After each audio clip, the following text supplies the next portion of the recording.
The energy transition isn't failing because renewables don't work. It's failing because people want what they've already seen work. You've heard the story 1,000 times. Solar is cheap, wind is abundant, coal is dying, fossil fuels are on their way out. The problem is, that's not what's actually happening. Global coal consumption hit record highs in 2024, and it's still rising last year. India jumped coal demand 5% last year. China just set new records for thermal power generation. And LNG, liquefied natural gas, is defying every prediction about decline. The largest supply increase since 2019 is coming online right now. But here's what really gets me. Since the Paris Agreement was signed, developing Asia, where more than 2 billion people are pursuing the same lifestyle improvements the U.S. already enjoyed, has added 259 gigawatts of new coal capacity. That's 259 gigawatts. I mean, that's not ambition towards renewables. That's a choice. That's people looking at what worked and what's saying, we want that too. So here's what matters most in the next few minutes.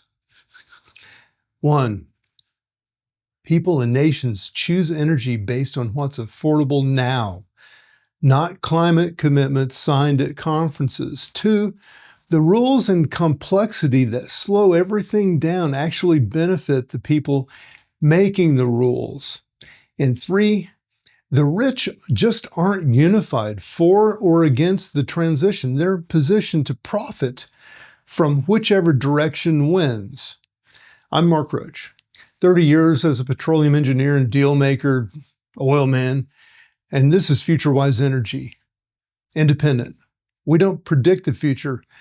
We track what's actually happening right now. So let's start with energy poverty. Half the world still lacks reliable electricity. Shocking. That's not a policy problem. That's a reality problem. When you're poor, energy isn't abstract. It's a difference between cooking with charcoal inside your home and cooking with gas. It's a difference between working by candlelight and working at night under an electric light. Rising living standards require energy. Developing countries need 25% more energy growth just to get people out of poverty. So when you tell India or Indonesia or Nigeria they have to skip this coal phase and go straight to renewables, you're essentially telling them they have to stay poorer longer.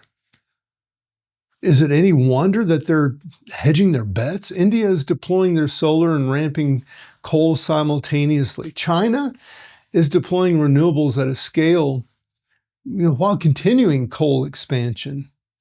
They see what the U.S. did. They see what worked.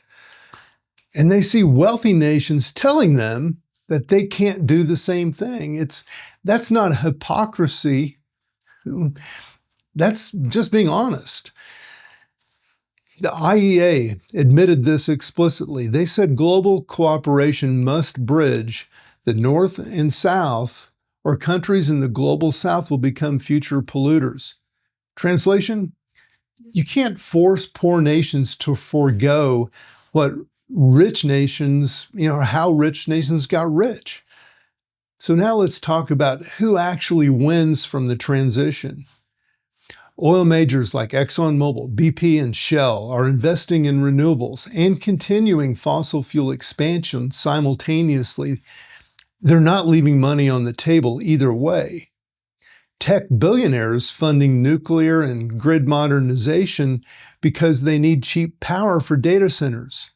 Financial firms profiting from infrastructure bonds, carbon credit trading, ESG funds.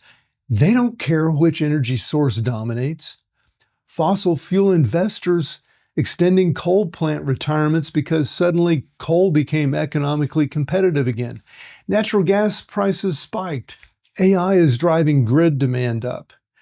The incentive structure just flipped. There's no fossil fuel lobby versus renewable lobby. There's a profitable transition lobby that wins money either way. As long as complexity and regulatory delay keep projects expensive and high margin. So here's where it gets real. Permitting timelines.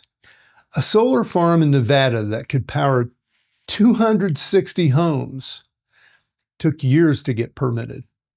Transmission lines take 6.5 years to build on average. Congestion costs have tripled from $6 billion in 2019 to $21 billion in 2022. That's 18.5 gigawatts of new solar sitting idle because it can't be connected to the grid. Who wins?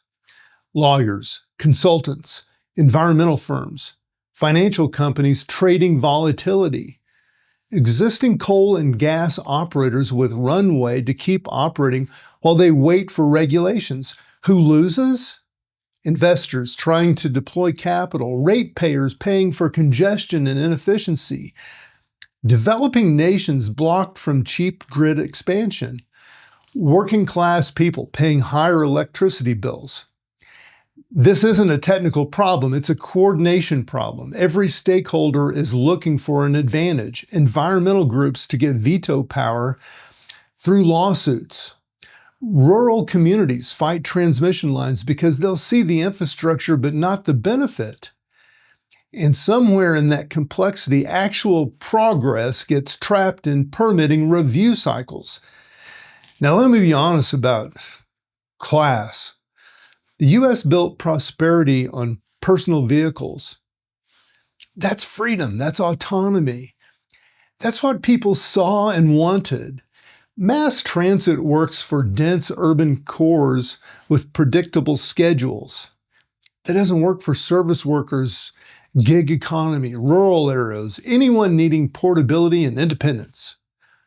When policy says abandon personal vehicles for mass transit to save the climate, what working people hear is, you can't have the same freedom wealthier people had or have.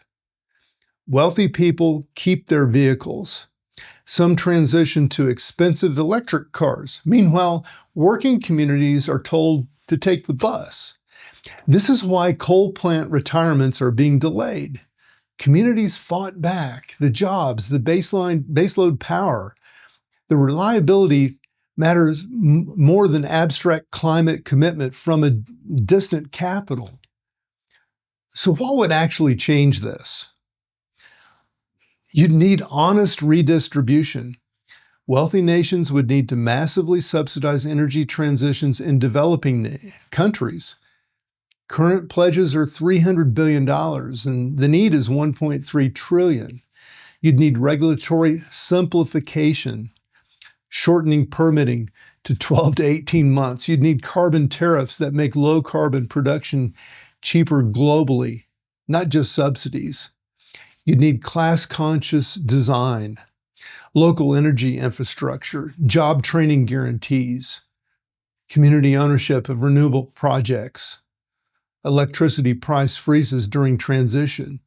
You'd need everyone to realize we're in this together, that the haves and have-nots actually depend on each other, that lifestyle and drive and honor get reconciled collectively, not at someone else's expense, and that's not happening.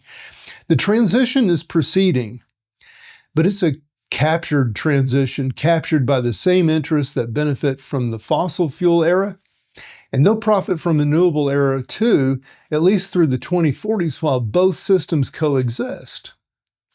Coal is rising in India. Natural gas is rising everywhere else. Renewables are growing fastest in capacity, but starting from a low base. That's the honest version, not the headline version. Hopefully that puts you ahead of most people. I'm Mark Roach, and this is FutureWise Energy. Keep your wits about you and keep your eyes wide open. Be ready to improvise.